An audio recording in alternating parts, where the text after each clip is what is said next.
Ilmu pengetahuan alam dan sosial. KIPAS. Hidup bersama alam. Topik B. Setiap komponen memiliki peran. Kelas 3. Pertanyaan esensial. 1. Apa peran suatu komponen di lingkungannya? 2. Bagaimana hubungan antar makhluk hidup dan lingkungannya pada suatu ekosistem? 3. Apa peran manusia dalam sebuah ekosistem? Jawaban. Setiap komponen yang ada pada suatu ekosistem memiliki peran. Keberadaannya bisa jadi dibutuhkan oleh komponen lain atau membutuhkan komponen lain. Sebagai contoh pada ekosistem kolam atau danau, tanaman air seperti eceng gondong, teratai, dan alga berfungsi sebagai sumber makanan bagi ikan, serta biota lain yang ada di sana. 2. Bagaimana hubungan antar makhluk hidup dan lingkungannya pada suatu ekosistem? Jawaban. Hubungan makhluk hidup dan lingkungannya dapat digambarkan sebagai individu, populasi, komunitas. 3. Apa peran manusia dalam sebuah ekosistem? Jawaban. Manusia dapat melindungi, memelihara, dan mengelola sumber daya alam yang ada di ekosistem dengan bijak. Dengan begitu, kelestarian ekosistem bisa terjaga, tidak mengganggu rantai makanan, dan menjaga kadar oksigen. Komponen biotik berperan dalam membentuk dinamika kehidupan dan jaring-jaring makanan. Komponen biotik juga menjaga keseimbangan ekosistem dan interaksi antar organisme. Contoh komponen biotik adalah manusia, tumbuhan, hewan, bakteri, dan jamur. Komponen abiotik berperan sebagai medium dan substrat yang menyertai kehidupan organisme. Komponen abiotik juga sangat penting dalam menjaga keseimbangan dan kelangsungan hidup ekosistem. Contoh komponen abiotik adalah air, tanah, udara, suhu, kelembapan, tekanan udara, mineral, dan cahaya matahari. Peran komponen biotik dan abiotik. Contoh peran-peran komponen. Komponen biotik, serangga. Fungsinya: sumber makanan bagi katak, ikan, burung, dan lain-lain, tanaman. Fungsinya: sumber makanan bagi hewan dan manusia, cacing. Fungsinya: membuat tanah menjadi gembur, jamur. Fungsinya dekomposer, mengurai senyawa organik menjadi nutrisi untuk tanah.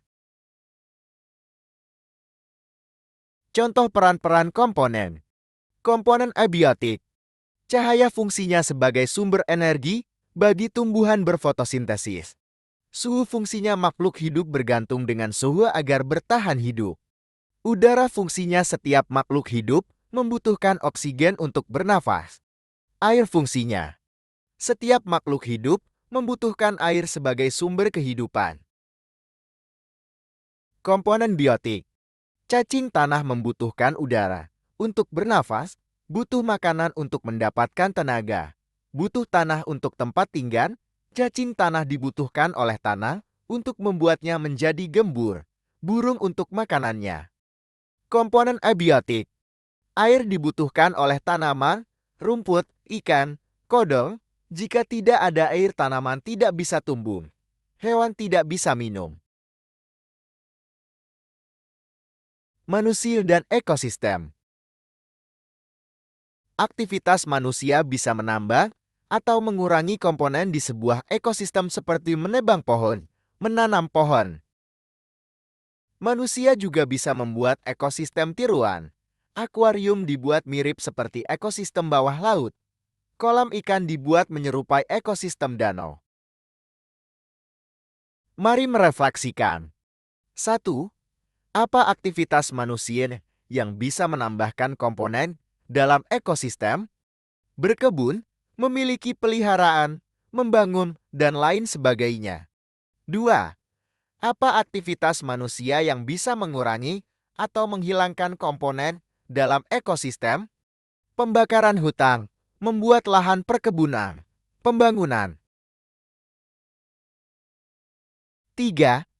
Apa aktivitas yang berdampak negatif pada ekosistem? Mengapa?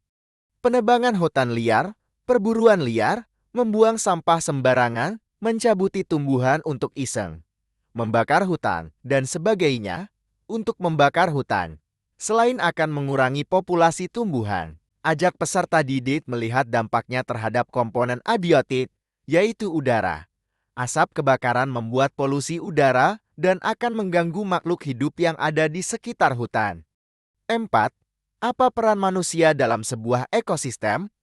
Menjaga keharmonisan ekosistem, contoh aktivitas bisa beragam. Bisa dengan merawat komponen-komponen yang ada di dalamnya, tidak merusak, dan sebagainya.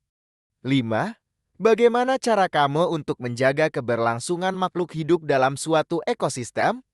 Apa yang sebaiknya kamu lakukan, dan apa yang sebaiknya tidak kamu lakukan? Dengan rajin menyiram tanaman, tidak membuang sampah sembarangan, mengurangi penggunaan barang plastik, tidak mengganggu hewan-hewan, dan sebagainya. Pada ekosistem perairan, tanaman air memiliki peran yang sangat penting di antaranya. A. Menghasilkan udara untuk bernafas dalam air. B. Sebagai tempat berlindung atau bertelur hewan air. C. Sebagai sumber makanan hewan air. D. Menyerap kotoran, sehingga membantu mencegah air tercemar. Contoh, tanaman eceng gondok, bunga teratai. Cacing tanah juga membantu kondisi tanah tetap gembur, sehingga tanaman bisa tumbuh dengan baik. Hewan-hewan kecil seperti siput, keong, dan serangga air menggunakan batu sebagai tempat berlindung. Dengan begitu, hewan tersebut tidak akan terbawa arus sungai. Batu pun bisa menjadi tempat berpijak hewan untuk mencari makanan di air dan mendeteksi hewan-hewan lain. Setiap komponen ekosistem memiliki perannya masing-masing. Setiap peran ini menjaga ekosistem tersebut harmoni.